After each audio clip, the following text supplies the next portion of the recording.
This is Chantal walking down a path. You wouldn't think much of this, just walking left and right, no big deal. But when we break it down, we can identify that the nervous system is constantly in use. You see, the nervous system controls our balance, our heart, our lungs, basically the rest of our body. So let's take a second look. Here we have our automatic nervous system in play, which is constantly keeping our lungs and our heart moving, as well as our cerebellum, which is constantly keeping our balance as we walk to and from.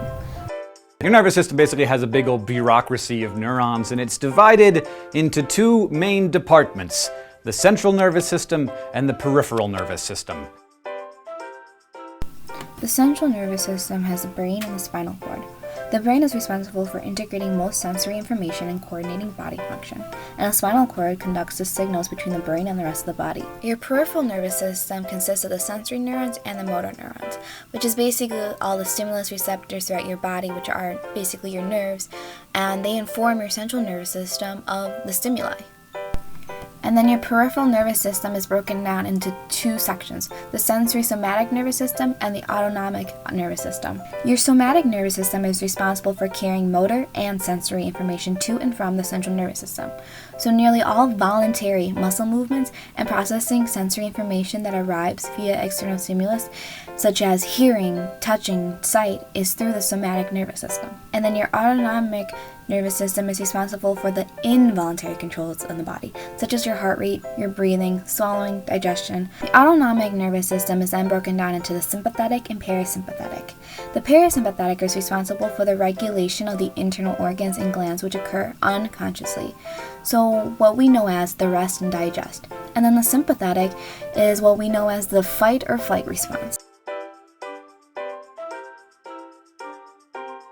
The whole setup here, your brain, your nerves, your spinal cord, everything is made up of specialized cells that you don't find anywhere else in the body. Most of those are neurons, which you've seen them before. They look kind of like a tree with the roots and the trunk and the branches. Neurons bundle together to form nerves, pathways that transmit electrochemical signals from one part of your body to another. So when you bite into a piece of pizza, I love it when there's pizza in the videos. The receptor neurons in my taste buds recognize I'm eating something salty and fatty and awesome, and they carry that information along the nerve pathway to my brain. And then my brain can be like, yeah, pizza! And then it can respond by sending back information through different nerve pathways that say, you should eat more of that pizza.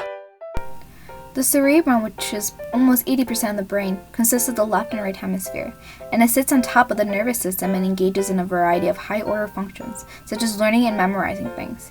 And from the cerebrum, we can break it down into the four lobes: the frontal, the parietal, the occipital, and the temporal, each one having their own function.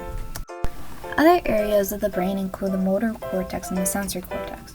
The motor cortex is mainly located in the frontal lobe, which helps with the movement, and the sensory cortex, mainly located in the parietal lobe, helps feel sensations. Then you have Broca's area and Wernicke's area. Broca's area is located in the frontal lobe, and it helps with language production. And Wernicke's area is located in the temporal lobe, which helps with comprehension. And then the cerebellum, which is behind and below the cerebrum, controls motor movement, coordination, balance and equilibrium, and muscle tone. So now let's take a look at Chantal walking again. And now we're able to identify all the different parts of the nervous system in use. But let's say that Chantal hit her head and now she's damaged some part of her brain, and you notice she starts walking funny. You're probably able to identify the fact that either her cerebellum, which helps control her balance, or the frontal lobe, which helps her movement, might have gotten damaged. Now let's take a look at another scenario. Let's take a look at Jacob, who's walking down the path when all of a sudden he falls and hurts his knees. You can tell the nervous system is doing the proper thing by sending messages to the brain saying that the knee is hurt. Now let's take a look at an example of when the nervous system isn't being used correctly. When Jacob falls and he hurts himself and his nervous system is unable to tell him that he is hurt.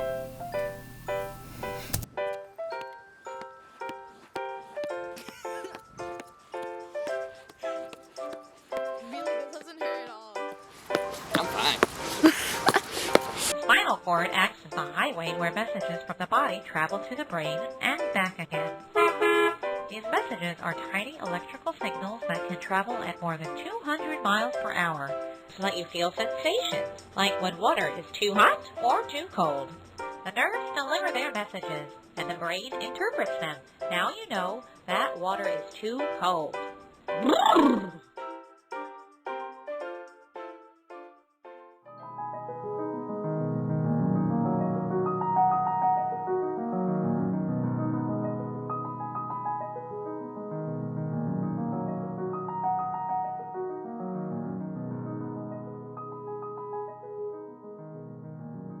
Here's an example of our occipital lobe in use. The occipital lobe is responsible for the visual processing. So if damaged, vision may become, well, a little bit like this.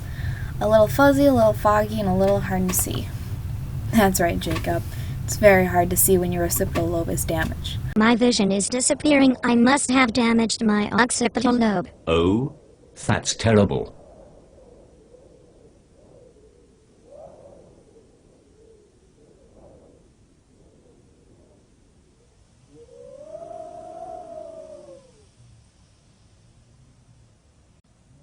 Did you just celebrate me going blind? No, never. It could be worse. You have damage to your temporal lobe. Then you would not be able to hear anything. Now let's take a look at an example of the temporal lobe in use. The temporal lobe is highly associated with the formation of memories, as well as speech perception and language. It's also the primary location of the auditory cortex, so it's very important for interpreting sounds and language we hear. Let's take a look.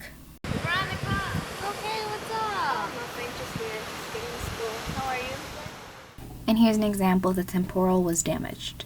Veronica! Oh, hi. Sorry, didn't hear you. The temporal lobe sucks. As you can see, when the temporal lobe was damaged, it was a bit harder for Veronica to hear Stephanie call out her name. Well, at least our parietal lobes are still functioning so that we can use our senses and orient ourselves spatially. The parietal lobe is also the main location of the sensory cortex. Therefore, the parietal lobe is mainly associated with touching, pressure, and pain. Here's another example of the nervous system in use, specifically the autonomic sympathetic. This is basically the fight or flight response. Here's an example of the flight, and here's an example of the fight.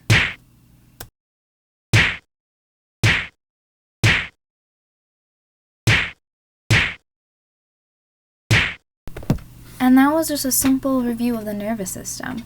Now, just sit back and enjoy a quick review of the nervous system with a little Schoolhouse Rock.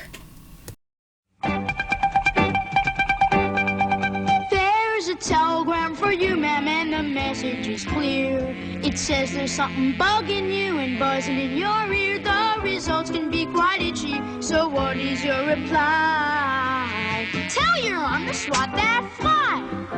Hey, there's a telegraph line, you got yours and I got mine. It's called the nervous system, and everybody understands those telegram commands, and you know that everybody better listen. The central nervous system is the brain and the spine. The brain controls the system and the spine is the line. Telegrams come in to tell what's happening to you. Then telegrams go out to tell your body what to do. There's a telegram for you, sir, better read it on the spot. It says your hand is near a stove that's very, very hot. The results can be quite painful, and there's no time to think. Quick, pull that hand away and get it to the sink. There's a telegram line, you got yours and I got mine. It's called the nervous system, and everybody understands those telegram commands, and you know that everybody better listen. Your peripheral nerves, they go all out, delivering those messages your senses send out. From your hearing and touch to your sight and taste and smell, they let your brain react to all the messages they tell. There's a telegram for you, kid, and it's at an awkward time. It says you've gotta go on stage and you forgot your lines. You're gonna be embarrassed cause this telegram's a rush. Your heart starts beating faster and you blush. Hey, there's a telegraph line, you got yours and I got mine. It's called the nervous system, and everybody understands those telegrams.